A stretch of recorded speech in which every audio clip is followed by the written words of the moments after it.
성경 속의 사건과 인물을 통해 오늘을 살아가는 우리의 모습을 한 번 더 돌아보는 시간입니다. 안녕하세요. 최현정입니다. 안녕하세요. 이남입니다. 네, 박사님 어서 오세요. 네. 한 주 동안 어떻게 보내셨나요? 네, 지난주에 제가 네. 빛과 소금이 되자라고 감히 얘기를 했는데 사실은 빛과 소금은커녕 숨쉬기도 힘들고 걸어다니기도 힘들고 그런 순간들이 많았던 한 주였던 것 같습니다. 교수님도 그럴 때가 있으시군요. 아우 힘들어요. 입을 개는 것도 힘들고. 저는 하루 잘못 자고 네. 일어나서 왜 아침에 일어났는데 어라 하고 이렇게 그런 경험 뭔지 아세요? 그럼요. 네. 저 사실 예전엔 몰랐거든요. 근데 이제 확실히 한 해 한 해 그 이제 교수님 앞에서 이런 말씀하기는 좀 외람될 수 있지만 네. 아, 한 해 한 해 몸이 다르다는 게 이런 거구나. 이 80, 90대 노인네들이 보면 아이고 저 젊은 처자가 왜 저러나 그럴 거요. 네, 젊은 둘이 앉아서 그러니까. 무슨 얘기 하나 이제 그러시겠죠. 네.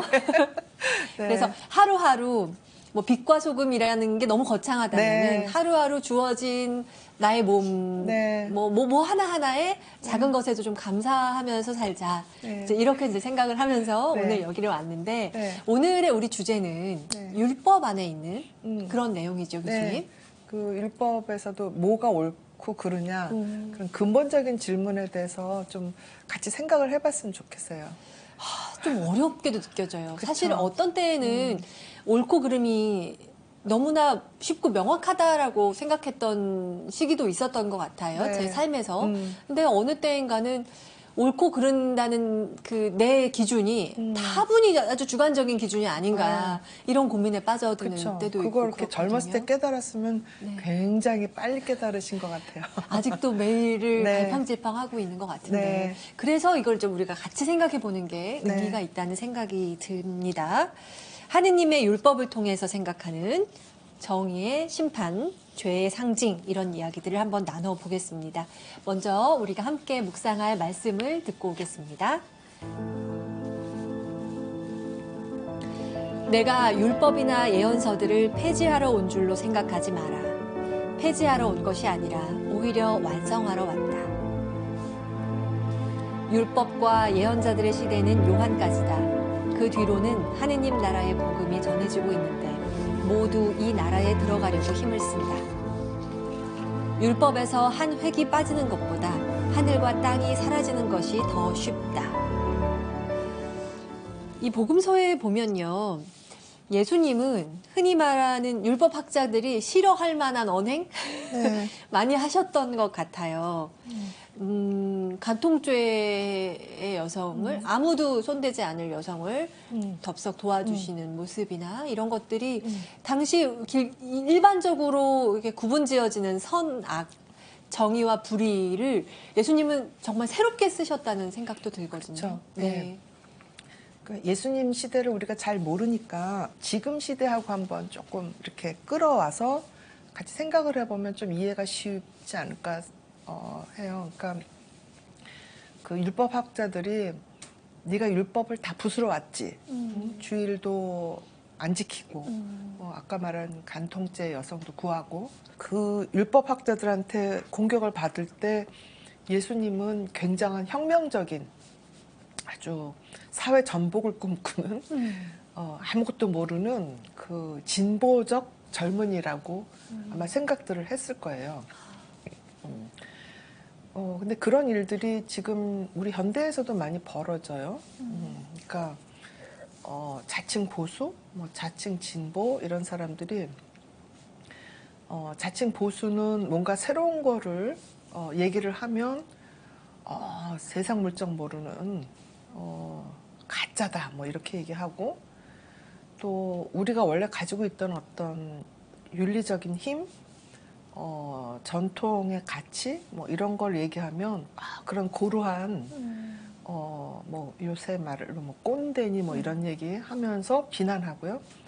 그러니까 서로 보수니 뭐 진보니 하면서 진영 논리에 빠지기도 하고 그런데 예수님의 눈으로 봤을 때는 본인들이 보수다 진보다 하는 게 얼마나 무의미하고 우스웠을까 저는 그렇게 상상을 해봅니다. 네. 그러니까 예수님께서 끊임없이 말씀하시는 것 중에 하나가 네. 나는 율법을 없애러 오는 게 아니다.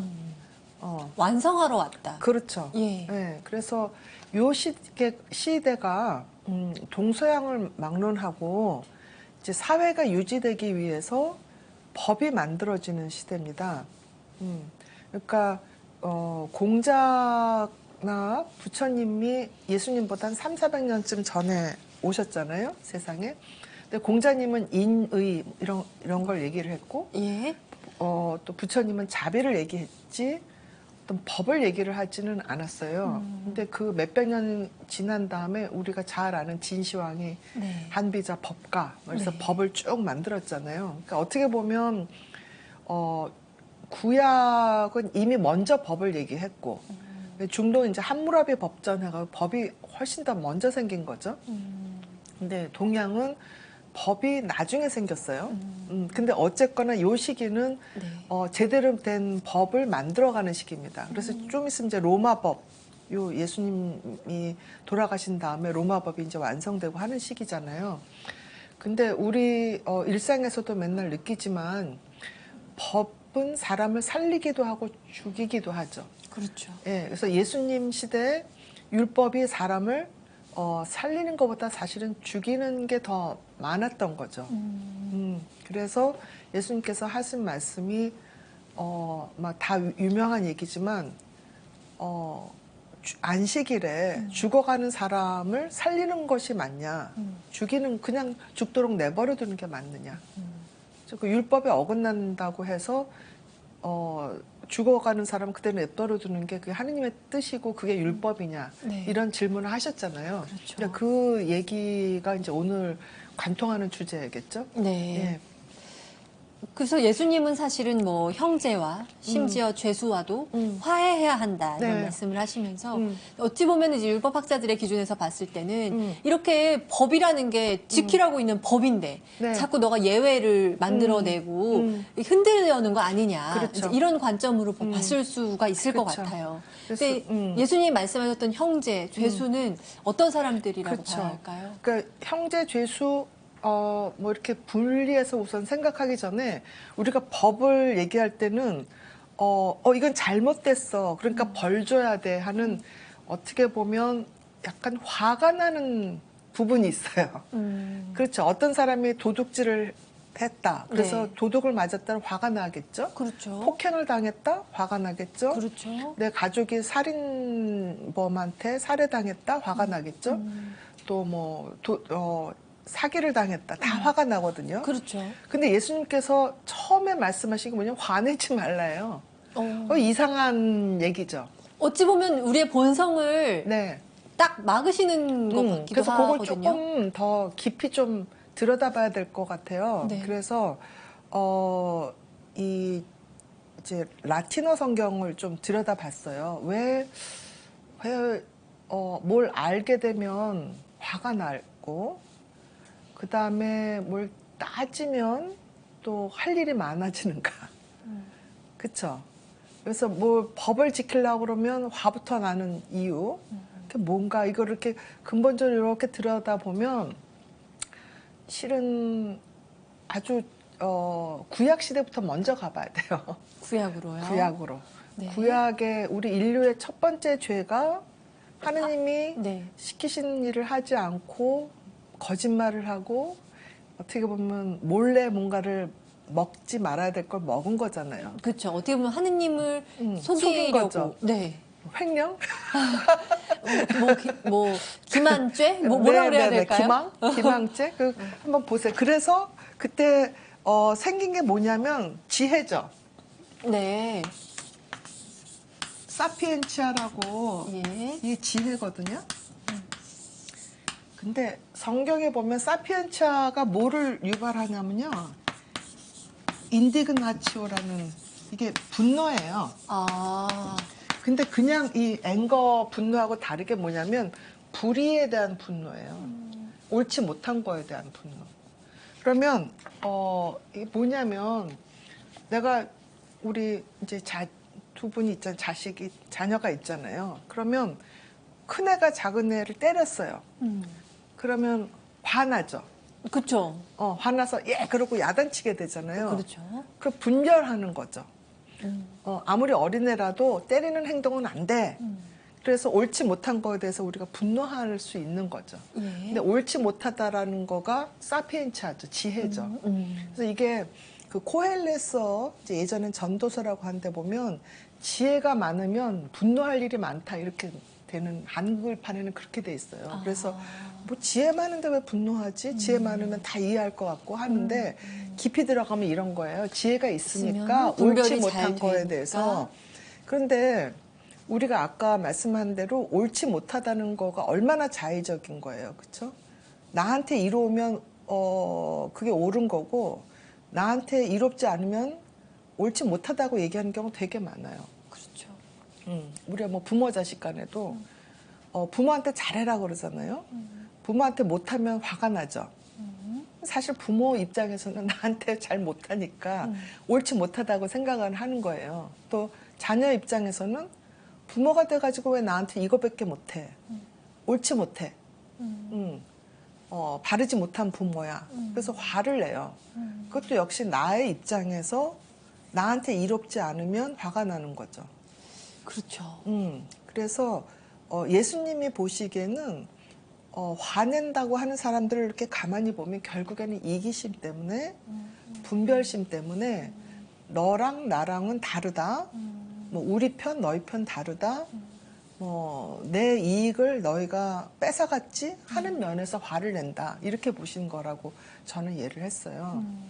그러니 그런 화는 옳은 화가 아니니 그런 화는 내지 말아라 그렇죠. 하는 의미로 네. 화를 내지 말아라라고 네. 첫 번에 말씀하신 그러니까요. 거다. 원죄가 뭐예요? 카인, 아담과 하와도 있지만 예. 카인이 동생 아벨을 죽인 것도 원죄잖아요. 근데 그렇죠. 카인이 그냥 죽이지 않았거든요. 왜 하느님께서 내 재물은 어여삐 여기지 않으셨을까?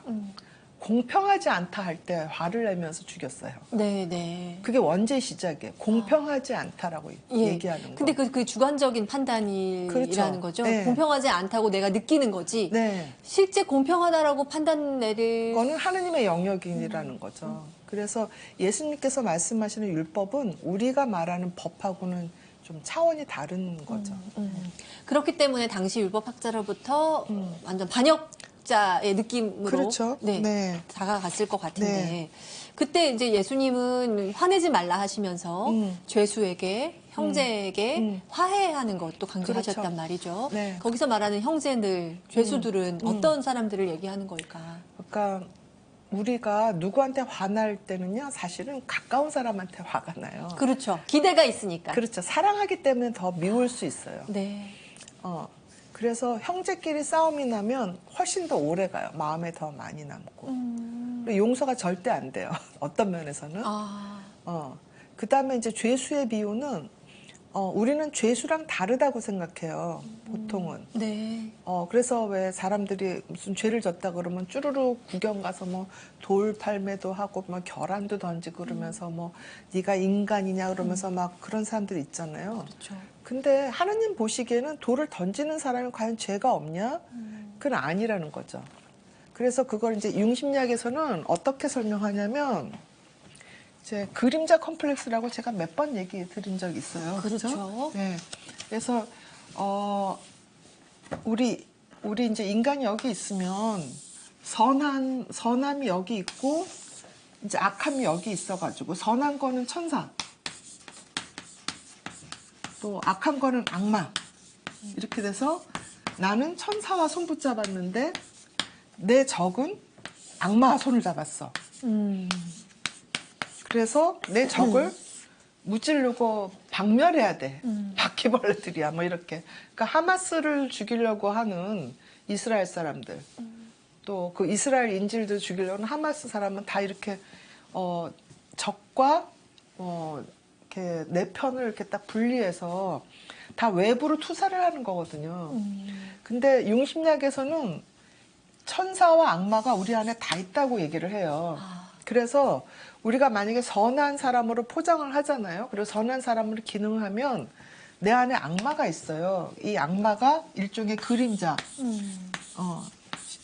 그림자 컴플렉스로 작용을 하는 거예요. 그러니까 제가 어제 우리 손주 둘을 이렇게 보는데 작은 애가 잠들었는데 큰 애가 베개를 갖다 던졌어요. 그래서 화가 막 나는 거예요. 그쵸, 그거는 그쵸. 큰애한테 너도 한번 당해볼래? 이럴 때 교수님 그러신 적 있으세요? 아이 그 이렇게 하고서 말았죠. 그랬더니 작은 애가 좋다고 저한테 오더라고요. 그게 뭐냐면 그 작은 애도 그럴 때는 꼭 그 괴물인 것처럼. 그렇죠. 네. 내 안에 괴물이 사는 동네 뭐 이런 괴물 시리즈들이 그림책에 보면 꽤 있어요. 네네. 아이들한테도 그 괴물이 네. 있어요. 그렇죠. 그러니까 너무 진짜 순진하고 맑고 고운 그럼요. 모습일 거라고 아이들이 그런데 상상하잖아요. 네. 그 안에 이만한 심술이. 그렇죠. 그러니까 그 어린 그 돌 조금 지난 애도 형이 뭐 만들면요 샘이 나서 가서 다 부숴버려요. 그때는 이제 이 악마성인 거죠. 그러니까 그거는 우리 본성 안에 뭔가를 아주 멋있게 예쁘게 만들려고 하는 본성과 그거를 부수려고 하는 본성이 같이 있는 거예요. 그거는 융심리학에서 왜 네. 타나토스와 에로스, 뭐 그런. 에로스, 타나토스는 이제 프로이드가 주로 얘기를 했어요. 그래서 에로스는 누군가를 사랑하려는 본능이라고. 예. 그리고 이제 융심리학에서 에로스는 사랑뿐만 아니라 관계하려는 게 에로스거든요. 예. 근데 타나토스는 죽음에 대한 본능이에요. 네. 그래서 나도 죽고 싶고 누구도 죽이고 싶고 하는 게 이제 타나토스라고 하는 건데. 그러니까 사실 같이 우리 있는 안에 거죠. 그런 어떤 그 욕망이랄까 그런 게 사실은 그 두 개가 공존할 수 있다는 그렇죠. 거죠. 네. 때로는 막 너무너무 살고 싶은데 정말 죽고 싶어라고 하는 그렇죠. 마음이 불쑥 들기도 하는 것. 그러니까 그 죽고 싶다는 말은 사실 더 들어가 보면 살고 싶다는 뜻이거든요. 잘 살고 싶은데 안 되니까 이럴 바엔 죽고 싶어 이런 마음. 네, 그 새롭게 태어나고 싶다라는 얘기거든요. 네. 그러니까 정말 간절하게 죽고 싶다라는 사람은 정말 간절하게 다시 살고 싶다는 뜻이거든요. 그래서 그거를 조금 우리가 봐줘야 돼요. 그래서 누가 죽고 싶다고 얘기하면 왜 그런 쓸데없는 생각을 해? 뭐 이렇게 얘기할 게 아니라 만약에 다시 태어나면 뭘 하고 싶어? 라고 물어봐주면 좋죠. 그쵸? 과거를 다 잊어버리고 네가 만약에 새 사람으로 한다면 당장 오늘 뭐부터 하고 싶어? 뭐 이렇게 얘기를 한다면 그 친구가 생각을 할 거예요. 죽으려고 하다가 오늘 장미꽃을 하나 사고 싶어. 뭐 만약에 그렇게 얘기한다면 그 장미꽃 하나가 다시 살아날 수 있는 하나의 시초가 될 수도 있는데 뭐 어쨌거나 하여튼 우리 안에는 이렇게 천사 악마가 다 있어서 예수님께서 천사가 따로 있고 악마가 따로 있는 게 아니라 우리 안에 다 있다라는 걸 일깨워 주신 거거든요. 네. 그러니까 바리사이파들이 막 난리치고 이럴 때 아브라함이 그렇게 생각했겠느냐라고 이제 물어보셨어요. 근데 사실 아브라함은 하느님께서 아들을 죽이라고 그럴 때 죽일 수도 있었던 사람이죠. 그렇죠? 네. 그래서 겉으로 보기에 만약에 아브라함이 아들을 죽였다 그러면 우리 그냥 보통 실정법에 의하면 네. 엄청난 죄인이에요. 그렇죠. 근데 사실은 죄인이 아니고 유대인들의 조상이 됐죠. 그렇죠. 그 굉장히 아주 어려운 문제예요. 누가 죄인이고 누가 죄인이 아니라는 얘기는. 그러니까 그 너희가 아브라함의 자손이냐라고 물어보신 게 이제 나중에 나오는 거는 그 율법이 갖고 있는 어떻게 보면 인간의 세속적인 율법과 그다음에 하느님이 생각하시는 율법이 차원이 다르다는 거를 좀 강조하기 위해서 그 질문을 하지 않으셨나 저는 그 생각도 듭니다. 네. 우리는 구분하고 싶어 하잖아요. 그렇죠. 네, 그러니까 말하자면 너무 이해하기 어려운 것보다는 명쾌하게 나뉘어져 있을 때 우리는 좀 안심이 되는 게 있죠. 그런 의미로 정의와 불의를 우리는 딱 선그어서 구분짓기를 원하고 네. 나의 선악이 내 안에 공존하는 것도 사실은 인정하기가 되게 어려운 그렇죠. 지점이 있고요. 네. 근데 그런 의미에서 이 정의라는 걸 우리가 그럼 어떻게 좀 현 시대를 살면서 네. 어떻게 우리가 좀 좌표를 찍고 바라봐야 하는가 네. 이런 좀 궁극적인 질문을 던지게 됩니다. 그러니까 법의 의미 또는 사회학적인 의미는 제가 전공이 아니니까 뭐라 말씀드리기 어려운데 심리학적으로 들어가 보자면 우리가 옳다고 하는 거에 대해서 막 분노하면서 누군가를 정죄할 때 우리 뇌는 상당히 그 행복 호르몬이 올라갑니다.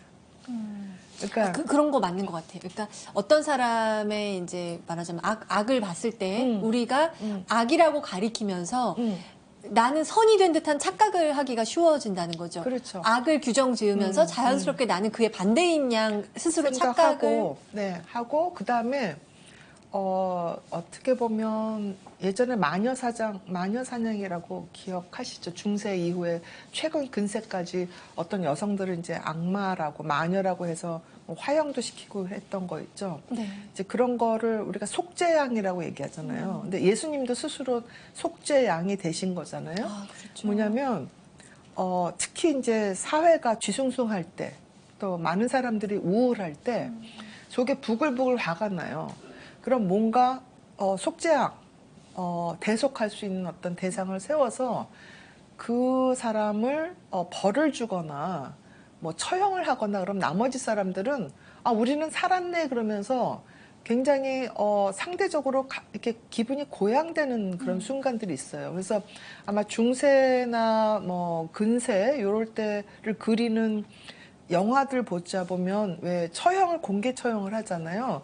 그럼 나머지 사람들이 막 흥분해가지고 그걸 보면서 즐거워하고 뭐 예. 파티 분위기인 그런 영화들이 있죠. 예. 그건 아주 극단적인 예인데 우리도 사실은 뭐 인터넷이나 이런 데 온라인에서 뭐 누군가를 거의 막 그 악마로 만드는 댓글을 쭈르륵 쓰면서 그 사람을 악마하고 그 사람에 대해서 완전히 짓밟으면서 대중들이 열광하는 그런 경우가 기제가 가끔 분명히 있어요. 있죠. 네. 그러면 그 속죄양이 되는 일종의 마녀 사냥의 대상이 되는 뭐 연예인들이든 뭐 정치인이든 그런 사람들이 이제 그걸 못 견뎌서 스스로 목숨을 끊고 하는 게 바로 이런 그 그림자 컴플렉스를 누군가 외부에다 투사를 해서 자기는 기분이 좋아지는 그런 일종의 방어 기제입니다. 그래서 그거를 이용하는 사람들이 정치인들이 그걸 잘 이용을 하죠. 그래서 뭐 북한에서 김정은이 예컨대 공개 처형들을 막 하잖아요. 그 다음에 문화혁명 때 얼마나 많은 사람들이 공개 처형을 당했어요. 뭐 요새 영화가 굉장히 많이 그렇지만 뭐 박정희 시대 때, 전두환 시대 때 뭐 굉장히 많은 사람들이 죄도 없이 형장의 이슬로 다 사라졌어요. 그러면 사람들 두 가지가 있어요. 공포의 마음도 있고, 그렇죠. 그다음에 누군가 나 대신에 정의를 실천하는구나 하고 착각하는 경우가 있어요. 그래서 아마 그 전두환이나 박정희가 외치던 구호 중에 가장 자주 나왔던 게 정의예요. 굉장히 자의적인 거죠. 그러니까 독재자일수록 정의라는 이름은 굉장히 많이 써요. 오염된 정의인 거죠. 그러니까 자의적인. 자의적인 자기가 설정한 정의. 그렇죠. 네. 그러니까 근데 사실은 우리 모두 개개인이 다 그렇죠. 내가 설정한 정의를 그렇죠. 따른단 말이죠. 네, 네. 근데 내가 설정한 정의가 사실은 불완전하거나 혹은 아예 틀렸을 수도 있는데 그럼 우리는 어떻게 이게 내가 설정한 정의인 걸 어떻게 깨달을 것이며 네. 그러면 내가 설정한 정의가 아니라 하느님께서 정해주신 정의를 어떻게 따라갈 수 그렇죠. 있느냐 이런 고민을 우리는 어쨌든 신앙인이니까 네. 늘 해야 하는 거. 너무 큰 담론 말고요. 아주 네. 작은 담론을 얘기를 하겠어요. 네, 예컨대 이제 며느리가 우리 집에 왔어요. 네, 아주 현실로 네, 내려왔습니다. 아주 우리 일상에서. 우리 고부 문제는 사실 우리 사회 전 근데 아주 이제 큰 시어머니가 이슈죠. 며느리가 설거지하는 걸 봤는데 네. 도대체 이 행주는 쓰지 않고 손으로만 해요. 저건 맞지 않아. 너무 더러워. 이렇게 얘기할 수 있죠. 근데 며느리 입장에서는 행주가 더 더러웠다고 생각할 수 있잖아요. 또 뭐 며느리가 시어머니 집에 와 있는데 냉장고는 너무 꽉 차 있어. 도대체 이 시어머니는 왜 살림을 이렇게 못하지? 왜 이렇게 돈을 낭비하지? 이렇게 생각할 수 있잖아요. 근데 시어머니 입장에서는 장 보러 가기가 힘들어. 그렇죠. 그러니까 한 번 장 보면은 그래도 좀 많이 네. 주고 그래서 채워놔야. 거기다 좀 채워놔야 내가 어딜 장을 보러 가지 못할 때 언제든지 또 언제 자식들이 올지 모르니까 요거는 요 자식이 좋아하는 거, 요건 저 자식이 좋아하는 거 이렇게 채워놓는 그 맛이 있단 말이죠. 그래서 며느리가 어머니 마음이 이거였구나. 그럴 수 있고 그리고 우리 세대는 또 어렸을 때 60년대 못 살던 시대예요. 그래서 어떤 분들 같은 경우는 일단 냉장고가 꽉 차지 않으면 불안한 경우가 있어요. 그러니까 어렸을 때 굶던 기억에 의해서 옷장이 꽉 차지 않으면 불안한 할머니들이 있어요. 그러니까 그거를 어렸을 때 굶고 헐벗었던 거를 못 봤던 세대의 눈에서는 왜 저렇게 물건에 집착하지? 전 옳지 않아. 이럴 수 있죠. 또 거꾸로 노인들의 입장에서는 아니 왜 저렇게 불을 다 켜놓고 살지? 왜 저렇게 물을 저렇게 다 낭비하지? 근데 그 사람들은 정말 전기세가 아깝고 물세가 아까웠던 세대란 말이야. 근데 젊은 사람들 눈에는 오히려 불을 껐다 켰다 하면 그때 소모되는 에너지가 더 많고 그거 신경 쓰느니 내가 일을 더 많이 하는 게 맞다. 뭐 이렇게 생각할 수도 있기 때문에 옳다 그르다는 특히 일상에서는 네. 좀 잊어버리고 사는 게 맞아요. 그리고 남의 일에는 간섭을 안 하는 게 맞아요. 아, 여기서 진짜 찐 지혜가 발휘되기 시작합니다. 왜냐하면 내 잣대가 네. 누구한테나 다 적용되는 게 아니에요. 이제 그 문화의 차이거든요. 그렇죠. 그러니까 뭐 좀 너무 극단적인 예지만 네. 예전에 아프리카나 호주에서 아주 극단적인 기아 상태에 있던 경우가 있잖아요. 그러면 어떤 경우에는 쌍둥이가 나오면 한 명을 죽이는 게 문화였던 경우가 있어요. 다 죽으니까. 한 명이 희생하는 게 결국엔 다 같이 살 수 있는 방법이다. 예, 그다음에 지금도 그 흔적이 남아있지만 이제 인도 같이 인구는 많고 먹을 거 없고 그럴 때 여아 살해. 그럼 우리 지금 입장에서 보면 어마어마하게 나쁜 거죠. 네. 그런데 그 문명에서 봤을 때는 그럼 우리가 다 죽어야 되느냐? 이렇게 우리한테 얘기를 할 수도 있어요. 그때 네. 손쉽게 우리가 그건 정말 잘못됐다라고 단순히 볼 그렇죠. 수만은 그러니까 없는 우리가 문제인 그 거죠. 사람들한테 굶지 않도록 우리처럼 누리도록 같이 나눠주지 않는 한 함부로 얘기하기가 힘든 그런 그 뭐 국가나 민족이나 문화의 차이가 있어요. 그렇죠. 네. 그래서 함부로 나의 잣대를 다른 사람한테 대기가 어렵다는 거죠. 네. 그래서 이제 그 예수님께서 강조하셨던 게 형제와 죄수와 화해하는 거. 네. 그러면서 그 이제 뭐 사랑. 음. 결국에 이제 우리가 추구하는 그 이상으로 닿는데 네. 동양에서도 이제 그런 추구가 비슷하게 동양의 종교에서도 우리 윤리 사상 안에서도 네, 네. 사실은 많은 접점들이 그렇죠. 있잖아요. 네. 그래서 이제 뭐 유교 같은 경우는 그거를 이제 의, 예 해서 예절, 뭐 정의 하는 그걸로 이렇게 집중을 했다면 이 예수님의 태도는 어쩌면 공자보다는 저는 노장에 가까운가 이런 생각이 좀 들어요. 그래요? 왜냐하면 이제 장자 입장에서는 예를 막 강조하고 어떤 의를 강조하면서 사람들이 오히려 자비로운 마음, 인의가 없어졌다 이렇게 얘기를 하거든요. 그럼 예수님하고 조금 더 가깝죠. 그러니까 따지는 사람이 공자라면 따지는 거를 넘어서자 하는 게 노자, 장자잖아요. 그러니까 예수님은 참 독특하시다. 어떻게 보면 그 따지는 공자를 훨씬 뛰어넘어서 또 노장이 갖고 있는 어떤 그 시니시즘, 그러니까 뭐랄까 냉소주의, 네. 뭐 비관주의 이런 걸 넘어서서 그거를 다 넘어서서 냉소와 비관을 하지 않으면서도 옳고 그름을 따지지 않는 게 사실 어렵거든요. 네. 네 말이 맞나 내 말이 맞나 네. 길 가는 사람 저 네. 다른 집 가서 한번 물어보자 뭐 이런 얘기 네. 하거든요 사실. 네. 다른 부분은 어떤지 한번 물어보자 뭐 이런 근데 거. 그 다른 집이 예컨대 강남의 한 지역이라든가 그렇죠. 또 아프리카의 한 지역이라든가 그러면 그게 인류의 보편적인 진리가 될 수는 없죠. 네. 우리는 이제 살면서 이제 그걸 잊지 말아야겠네요. 다수가 결코 정의는 아니고. 그렇죠. 그리고 예수님께서 말씀하신 것도 예. 다수의 어떻게 보면 전횡, 독재를 경계하신 거거든요.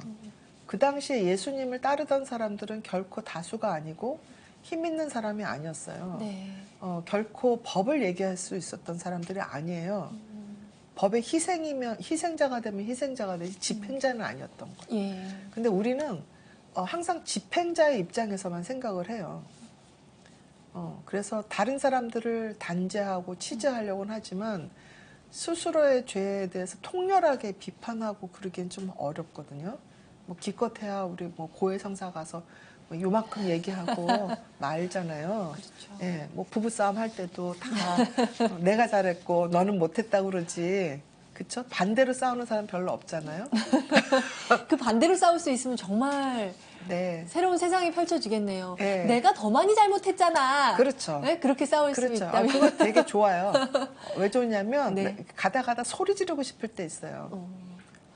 그쵸? 네. 화날 때. 그럼요. 그럴 때 나 자신을 야단을 치면서 소리를 팍 질러봐요. 그러면 네. 상대방이 가라앉아요. 아, 부부싸움. 이거 해본 적이 없는 경지여가지고. 네, 아주 참신한데요?